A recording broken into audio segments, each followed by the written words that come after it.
Why would I waste a jersey on you who's not going to play when this sophomore might give me some meaningful minutes? When you are disappointed, what are you going to do? I come from a high school where coach would tell you if you're a senior and you didn't make the squad, I'll see you at graduation. We have to teach them what to do with disappointment. What you do with disappointment is you get better, because disappointment hurts, especially at a young age. And the thing about it is getting cut sucks.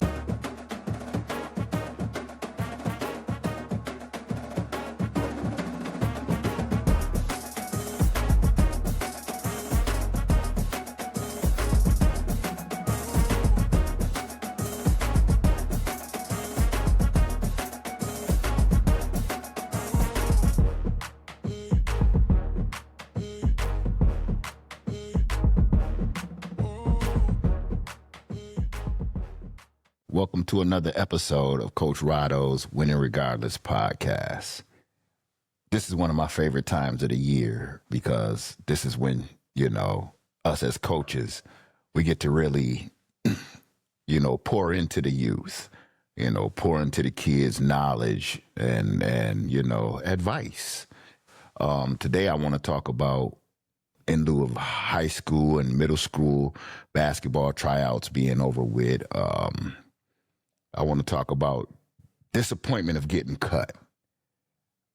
I ran into quite a few kids who were cut off of the teams that they had tried out for. And, the thing about it is some were disappointed and some weren't disappointed. And the funny part about it is when you talk to them and you ask them, what is it that you were disappointed about?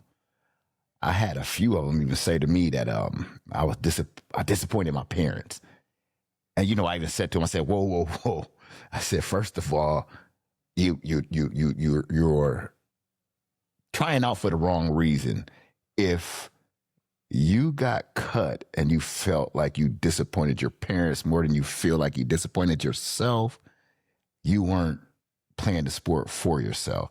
Because I know me as a parent, and I've never experienced being cut, nor have I experienced having a child that's been cut. But one thing that I know as a parent of a child, that if he was ever cut, it would never be to my disappointment. I would expect him to be disappointed in himself, because as a parent, the first thing I would say would be like, a son or daughter. I'm gonna speak for mine, so I'm gonna say son. Why do you think that you didn't make the team? Did you come in first or second or were you just in the middle of the pack in suicides? When you did the rebounding drill, where you one of the last 4 or 5 left, even if you were one of the last 4 or 5 left out of 50 kids, or were you just in the middle of the pack? When you were doing your dribbling drills, were you working hard? Or were you just going through the motions, in layups where you're goofing around? What is it that you feel that you did not do that you could have done better? Therefore, look into yourself and be disappointed by your actions. Me as a parent, only thing I'm disappointed in if you get cut and we have those conversations is your effort. Because if you didn't come in 5th place in the or above in a 50-man rebounding drill, if you didn't, come in 1st, 2nd, or 3rd in suicides, because the good thing about a suicide is it's not always the fastest, it's the one who has the most stamina and who can stay at that steady pace. It's just like running a mile. Can you stay at one pace running a mile? It's always the ones that start out fast in the suicide that you see towards the end of it lagging. So I always look, I would always tell my child that, the only thing that could disappoint me by you not making the team is if you did it with a lack of effort.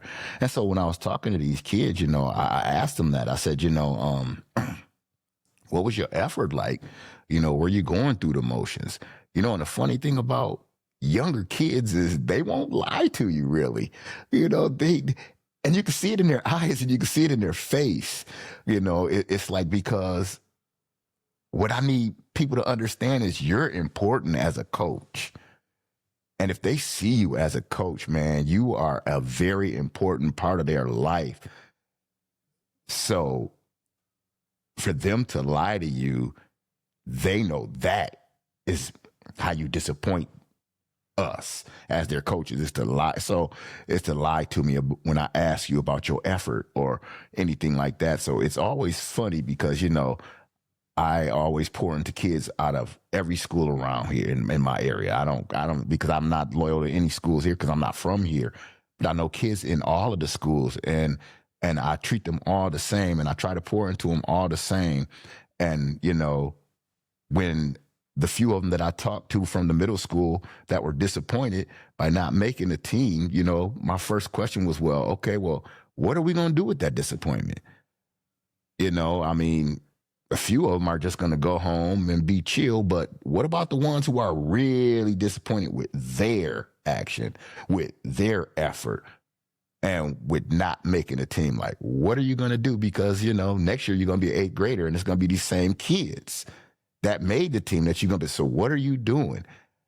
And I love, out of about 7 of them, 2 of them said, well, I'm on my way to the Y right now. Man, that brought a smile to my face because I know what he was going to do. He was going to work on his game. And that's the thing that we have to teach our kids these days. We let our kids quit when they get disappointed. It's okay, baby. It was the coach's fault. Hell no, it wasn't the coach's fault. It was your fault. And I'm not talking about the parent. I'm talking about that kid. Because you could have worked harder. You had all summer to get better. Your friends was out there hooping while you was sitting on the court just chilling and talking. You on your phone. You on your video game. You hanging out late at night chilling with the fellas, even in the 7th, 8th grade. You know how kids are nowadays, because that's what they do. I'm not saying that there's anything wrong with it, because we hung out that late at night. Of course, it was on our street. We couldn't go into other neighborhoods back in the day because we had to, you had to be by the front porch when the street light came on, or you was in some big trouble when we was kids. But I always tell these kids today, if you're not doing anything to get better, then you're not doing anything. The way that you do anything is the way that you do everything. If you aren't disappointed by being cut, then you're pretty much not going to be disappointed with any failure that you have in life. And the thing about sports, it can be a microcosm to life. You can be the worst player on a basketball team and spend 2 summers doing nothing but drills, YouTube videos,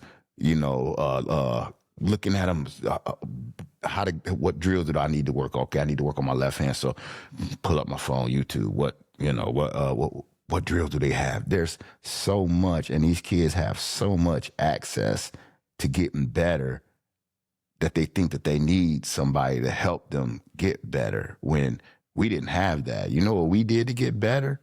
You know what we did to avoid disappointment? We played, and I don't see this from the kids no more. We played 21. You'd have 15, 17 cats on one hoop. That's enough for 3, 5-on-5s. But hey, man, we got to get it about 3-4 games of 21. That was our warm-up. You don't see kids playing 21 no more. And then with some hard-fought 21 games, because we was competitive. Even the worst kid out of all of us, he was still in there, knees skint up, just like us, because he done got knocked down going for a ball. But you better know that mug was in there going for the ball, because he didn't want to get embarrassed on the walk home, us talking about how sorry he was or anything like that based on his effort.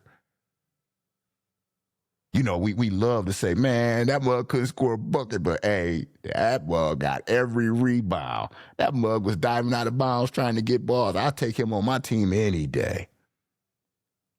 And he might have gotten cut, because he wasn't as good as us to make our team. And we had cats like that. We had cats that worked so hard and they still got cut, but they didn't quit. They would be at tryouts next year. The year after that, didn't matter how many times they got cut, because when we was kids, quitting wasn't allowed. If you got cut and you failed, mug, you got to figure out how to make it. What you got to do to make the squad. And there was no favoritisms, and parents didn't go out and start other teams. Our disappointment came from us when it came to sports. And with these basketball trials and talking to these kids that are disappointed about being cut, the thing that I used to love to do after I had cuts, in which I hated having cuts, because at a point in time, it got to where my coach and I had to make cuts. I would always leave time for the kid to come up to me to find out why he got cut and what he could do to get better to make the team next year. And the funny thing about it is you cut 20 or 30 kids. I remember one year, I think I cut like 15, 16 kids. And only 2 of them mugs came up to me and asked me, Coach, what I got to do to make the squad next year? What do I got to work on? That's the disappointment that I want. That's the disappointment that we got to teach our children. When you are disappointed, what are you going to do? And I'm strictly only talking about sports. I'm talking about when you're getting cut from sports, because we're talking about the kids right now. Of course, they'll get disappointed by us as grown-ups when they get older and, disappointed in the work that they're doing or something like that. But we're talking about strictly athletics when they get cut, how to upend the disappointment that they might feel. And as a parent, the first thing that we want to do is try to make them feel better, but that does not help the child. Because I could imagine what my father would say if I come home and I got cut, which I never did, but if I ever came home and got cut, and said that I was disappointed, first thing he would say was, well, that's you. That's you. Go do something about it. Not come here, sit down, let's talk about it. Why are you disappointed, son? What did they do? No. It was like I said would say to my son, what did you not do? Because after all, when you're playing sports in middle school and in high school, your effort pretty much can get you on any team. If you put in more effort than anybody, and you could pretty much make any team. So therefore, your disappointment should always come in yourself when you don't make the team, because again, you had all summer. You had all football season, unless you were playing football. And another thing that I hate is kids that are disappointed that because they were on varsity as a sophomore, then they were on varsity as a junior, and then they get cut as a senior. Well, you didn't get any better. You was on varsity for 3 years and you got no better. But yet there was a sophomore who came in here who was already better than you as a senior. Why would I keep you? Why would I waste a jersey on you who's not going to play when this sophomore might give me some meaningful minutes? See, that's the thing that these kids don't think about in their disappointment, because we give them excuses. And being disappointed is okay. Being disappointed from not making a squad is okay. But what's not okay is being disappointed that you didn't make it because you felt you were entitled to make it, or being disappointed that you didn't make it because you didn't put in the work, or being disappointed that you didn't make it because your friends made it. I heard that from one of the kids. Well, so-and-so never made it. That's why I'm mad because I don't get to wait a minute, you mad because you don't get to, you know what I'm saying, hang out with so-and-so and them cahoop all of the time. You was just their boy. You know, you run into that all of the time as a coach. You know, the thing about today's kids is we have to teach them what to do with disappointment. What you do with disappointment is you get better. What you do with disappointment is learn how that feeling feels. And as a child, never want it again. You know, my kids never wanted to hear me or my wife say to them, hey, I'm disappointed in you. Because it could never be anything athletically unless they talked back to a referee or talked back to their coaches or, you know, did something flagrant to an opponent. Because that's, you know, stuff that we don't do at our house, and I don't condone that. So that's how you would disappoint me when it comes to sports as a child. But I would never be disappointed in you because you didn't put in the effort. That's you. And we have to teach the kids that that's their disappointment. And we have to teach them, again, learn that feeling, keep that feeling. And now what we going to do with that feeling?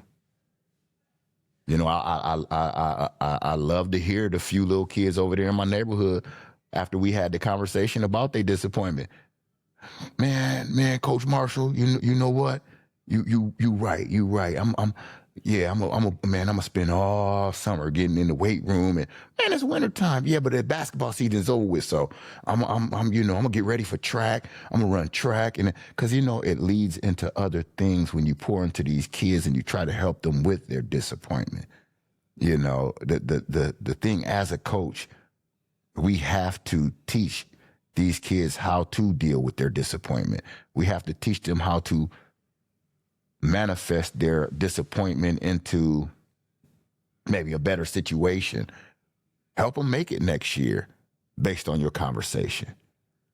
You know, I see too many coaches that only focus on the ones that made it, you know, but the ones that didn't make it can also become the ones that make it next year. You know, you don't have to pour as much into the ones that didn't make it. So pour a little extra into the ones that didn't make it.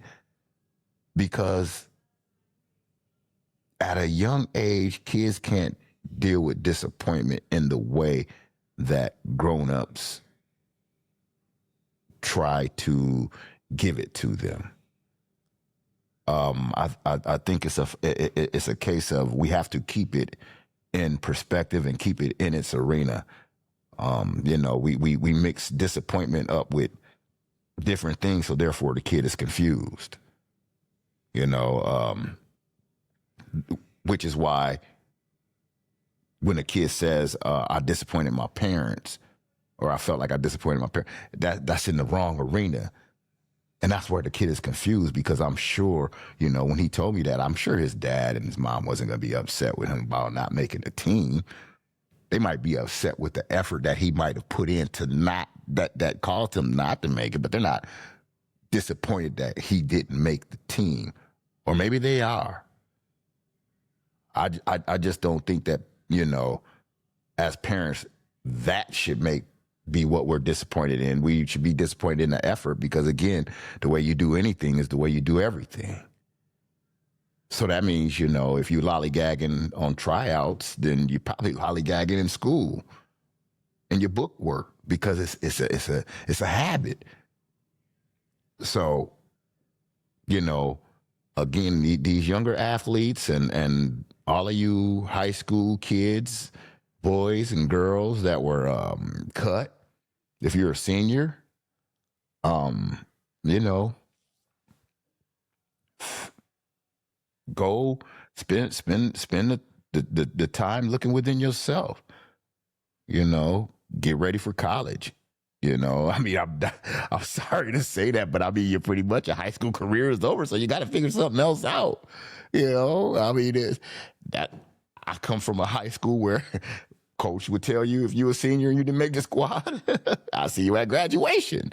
But if you were a junior and you didn't make the squad, sophomore, freshman, on down the line, figure out what it is that made you feel the way that you feel. Figure out what it is that made you feel disappointed about being cut. Figure out how you disappointed yourself in allowing that to happen by, again, perhaps never getting better in a 3-year time period. Figure it out. Because disappointment hurts, especially at a young age. And the thing about it is getting cut sucks.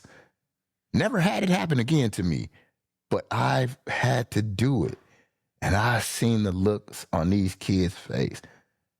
And I know what disappointment looks like. And these kids were disappointed. But again, the 2 and 3 that came up to me were dejected and disappointed. But when they asked me what it was that they could do to be better to make the team next year, you should see the light that came on. Because then all of a sudden you could see them questioning themselves. Well, and you don't know what the questions they were asking themselves, but it could have been, you know what? I could have ran faster in the sprints instead of being in the middle of the pack. I could have worked harder in the rebounding drills. I could have, been first in the suicides. You see the light kind of turn on, and that's one of the great joys of being a coach is helping kids deal with their disappointment and watching that disappointment come into problem solving, turns into problem solving, because that disappointment is a problem for them. So how do I solve that disappointment? And it is so enlightening, and it is so great, and it gives you so much pleasure as a coach to see the light come on in that kid, and that kid knows that what you told him was the truth, and you cared about it. And the greatest and the feeling that's even better than that is when next year you come out there and you go to the tryouts and you see the kid out there, made the squad, and then you see the joy and the jubilation on this kid. There's nothing more rewarding. So as coaches and as athletes, young athletes, us coaches, let's teach our young athletes how to deal with disappointment better. Let's help them deal with disappointment. And you young athletes, learn how to deal with your disappointment. Listen to people who try to help you deal with your disappointment. And look within yourself when you're disappointed. Figure out what it is. Figure out what it was that made you get to that point in your life. Thank you for listening. I appreciate all of y'all. Coach Rodo's podcast, Winning Regardless, signing off.